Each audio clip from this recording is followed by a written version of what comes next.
दोस्तों welcome back. एक बार फिर से खुशामदीद है आप तमाम लोगों का हमारे इस यूट्यूब चैनल के अंदर।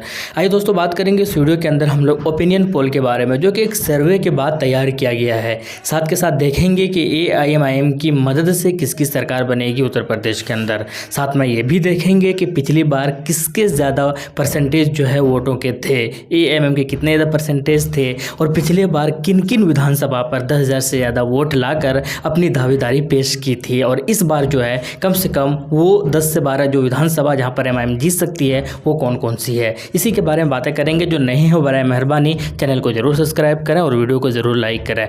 एक नज़र दौड़ाते हैं पिछले बार पर। पिछले बार हुआ ये था कि बीजेपी की सरकार बनी थी और 312 सीटों पर इनकी जीत हुई थी।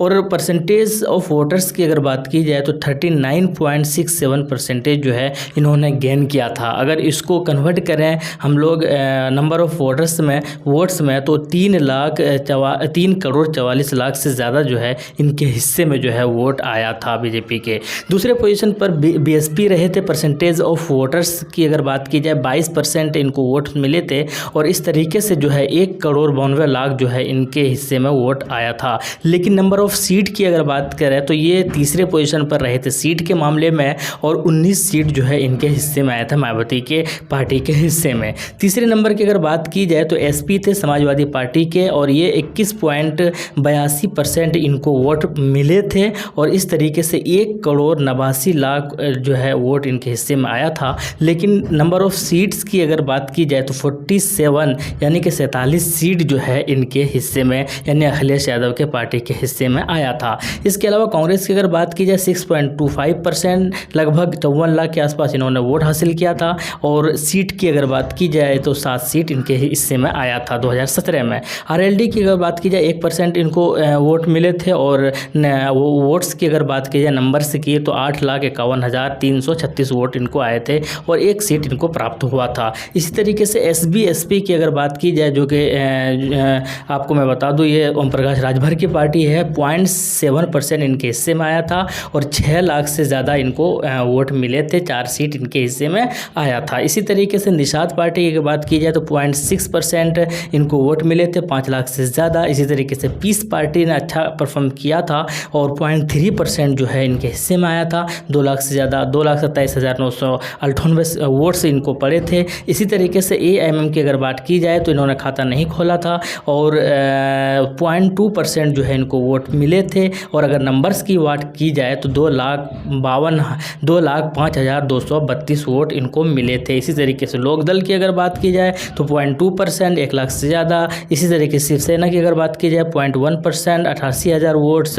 इसी तरीके से BMUP की अगर बात की जाए 0.2%, 1,52,000 वोट। CPI की बात की जाए तो 0.2%, इसी तरह 1,38,000 वोट। MD की अगर बात की जाए तो 96,000 वोट। और नोटा की अगर बात की जाए यानी कि किसी भी पार्टी को पसंद नहीं करने वाले लोग जो थे वो 0.9% जो कि 7,57,683 वोट मिले थे इनको। तो इस तरीके से ये पिछले बार के आंकड़े थे, लेकिन इस बार के आंकड़े थोड़े से अलग नज़र आएंगे। और आइए वो देखते हैं किसके हिस्से में कितनी सीटें जा रही है। तो अगर सबसे पहले अगर हम लोग बात करते हैं कि सबसे पहले RLD की अगर बात की जाए तो इस बार भी जो है इनके हिस्से में 1 ही सीट जा रही है और 1 ही सीट जो है इस बार भी इनको मिलने की पूरे संभावनाएं है। इसके अलावा अगर हम लोग बात करें RLD के बाद अगर हम लोग बात करें बीजेपी की तो बीजेपी की अगर बात की जाए तो 90-100 सीट जो है इनको जाएंगे और टोटल सीट्स जो है अगर बात की जाए तो 403 है। लेकिन बहुमत इस बार बीजेपी को नहीं प्राप्त हो रहा है, ऐसा अभी तक का मानना है। अभी तक जो है लोग इनसे थोड़े से खफा ज़रूर नज़र आ रहे हैं और 90-100 सीट इनके हिस्से में जा रही है। इसके अलावा कांग्रेस की अगर बात की जाए तो हालत इनकी खस्ता है। हालांकि ऐसा माना जा रहा है, अनाउंसमेंट भी हुआ कि कई सारे पार्टियों के साथ ये लोग बात करेंगे, गठबंधन करेंगे, लेकिन फिलहाल जो है अभी ये अकेले हैं उत्तर प्रदेश के अंदर और 3 से 5 सीट जो है इनके हिस्से में जा रही है। पिछले बार भी जो है इनके हिस्से में 7 सीट ही आया था। BSP थोड़े से कमज़ोर हो रहे हैं और BSP के ज़्यादातर जो नेता जो है अब धीरे धीरे शिफ्ट हो रहे हैं एक दूसरे पार्टी के में, कोई सपा में तो कोई MIM के अंदर शामिल हो रहे हैं। थोड़े से कमज़ोर ज़रूर नज़र आ रहे हैं पिछले बार से और लेकिन इस बार भी 10 से 15 सीट जो है इनके हिस्से में आ सकती है। इसके अलावा अगर बात की जाए हम लोग सपा की यानी कि समाजवादी पार्टी की तो समाजवादी पार्टी उतनी अच्छे से नहीं कर रही जितने अच्छे से उनसे लोग उम्मीद कर रहे थे और पूरी तरीके से अगर दमदार तरीके तरीके से अगर पॉलिटिक्स करते तो बीजेपी को शायद ही उखाड़ फेंकते आसानी के साथ, लेकिन ऐसा नज़र आ नहीं रहा है और बहुमत इनको भी नहीं मिल रही है, ऐसा लोगों को, बहुत सारे लोगों को मानना है। जबकि कुछ लोगों को ये भी मानना है कि सरकार इन्हीं की वापस आ रही है, सरकार इन्हीं की बन रही है, चाहे किसी गठबंधन के साथ ही इनकी सरकार क्यों ना बने,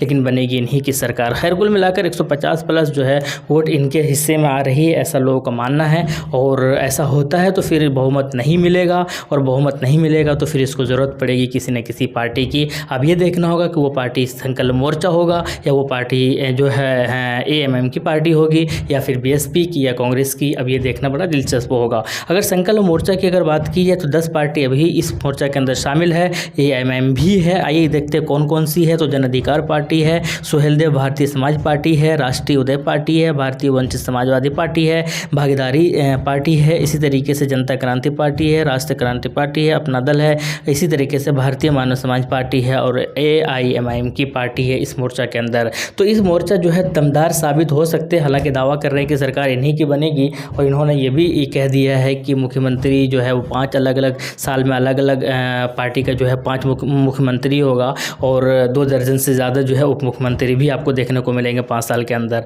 लेकिन कुल मिलाकर सही माने में अगर बात की है तो 25 से 30 जो है इनके हिस्से में जा सकती है, इस मोर्चा के हिस्से में। और उसमें भी जो है 2 ही पार्टी मैन है, एक राजभर की और एक AMM की पार्टी। ये दोनों काफ़ी ज़्यादा सीटें ला सकती है। लेकिन हम बात करेंगे AMM की पार्टी की। पिछले बार के कुछ आंकड़े बड़े अच्छे हैं, बड़े दिलचस्प है। जैसे कि संभल है, संभल के अंदर तीसरे पोजीशन पर रहे थे और 59,336 वोट लाए थे। जवाहर रहमान साहब की जीत हुई थी और इकबाल साहब यानी कि समाजवादी पार्टी की यहाँ पर जीत हुई थी। इसी तरीके से जो है आपको मैं बता दूँ, मेंदवाल की अगर बात की जाए तो यहाँ पर MIM 19,000 से ज़्यादा वोट लेकर आया था। और इसी तरीके से फिरोज़ाबाद की अगर बात की जाए तो 11,000 वोट लेकर आए थे। तो इस तरीके से कई सारे आंकड़े हैं दोस्तों, जैसे कि फिरोज़ाबाद के अंदर, मुरादाबाद के अंदर 3500 और संभल के अंदर, इसी तरीके से ठाकुरद्वारा के अंदर 9,000 से ज़्यादा। तो कई सारे अच्छी जगह है जहाँ पर पिछले बार इन्होंने अच्छी कारकर्दगी की थी। और अच्छी बात यह है कि जो कहते हैं कि ये BJP की भी टीम है, तो जहाँ जहाँ पर इनकी अच्छी कारकर्दगी थी वहाँ पर सपा की जीत हुई थी।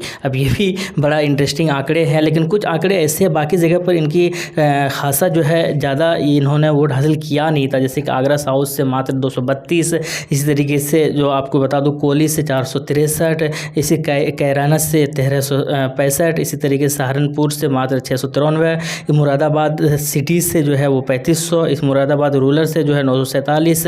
इसी तरीके से मैं आपको बता दूं दोस्तों कि ये खलीलाबाद से जो है वो 2578, इसी तरीके से मातरस से है 2226, इसी तरीके से गेंसरी से है जो 3160, उतरौला से जो है 2966, रामनगर से जो है 1196, बाराबंकी से जो है 708, टांडा से जो है 2070, इसी तरीके से सरस्वती से जो है 2933, इसी तरीके से जो है आपको इसी तरीके से मैं आपको बता दूं दोस्तों कि लखनऊ सेंट्रल से 2300।